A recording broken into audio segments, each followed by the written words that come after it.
Disa ditë më parë u vu në pranga, por pas emrit të Xhevdet Plakut, fshihet një histori që daton që në vitin 2004. Në 21 vite, i njohur edhe si Akili, ai ka bërë një karrierë mjaft të gjatë në trafikun ndërkombëtar të drogës dhe në shpinën e tij nuk mungojnë as akuzat për vrasje. Por kush është Xhevdet Plaku?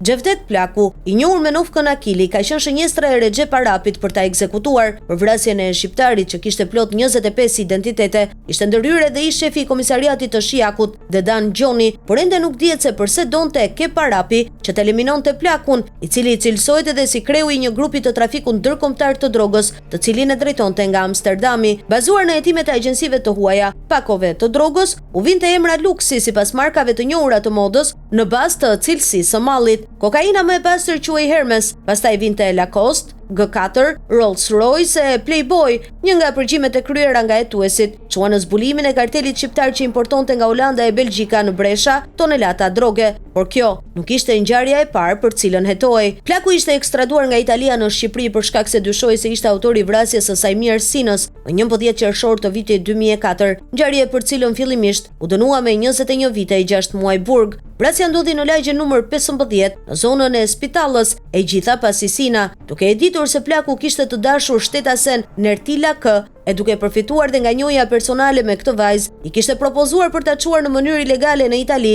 me qëllim për ta bashkuar me të dashurin. Vajza i kishte pranuar këtë propozim dhe në muajin korrik të vitit 2001, Sina së bashku me një person tjetër e kanë çuar Nertilën në Itali duke ndryshuar destinacionin për cilin e ranë dakord. Vajzën e dërguan në Rom ku edhe e kishin detyruar forcërisht që të ushtronte prostitucion për llogaritë të tyre. Megjithatë e reja ja ka dalë që të rikthehet në Shqipëri në dhjetor të vitit 2001 dhe ka paraqitur kallëzim penal për ngjarje në fjalë. Për trafikimin e SRS, gjykata e Durrësit dënoi me 1 vit e 6 muaj Sajmir Sinën, ndërsa Plaku, kur ka marrë vesh se çfarë kishte ndodhur me të dashurën e tij, vendosi që të merrte hak. Sinën e kishte mbajtur në vëzhgim dhe vetëm 3 ditë pasi kishte dalë nga burgu, e qelloi për vdekje pranë banesës së tij në spital të Durrësit. 22 vjeçari Sajmir Sina u qellua me 3 plumba nga të cilët gjeti vdekjen e menjëhershme, ndërsa dëshmitarët të vrasjes kanë qenë të gjithë familjarët e viktimës, madje edhe vajza e tij e mitur. Gati 10 vjet pas ngjarjes, pas proceseve të shumta gjyqësore, më 22 shkurt 2013, Plaku u lirua për mungesë provash. Më pas, u largua nga vendi drejt Holandës,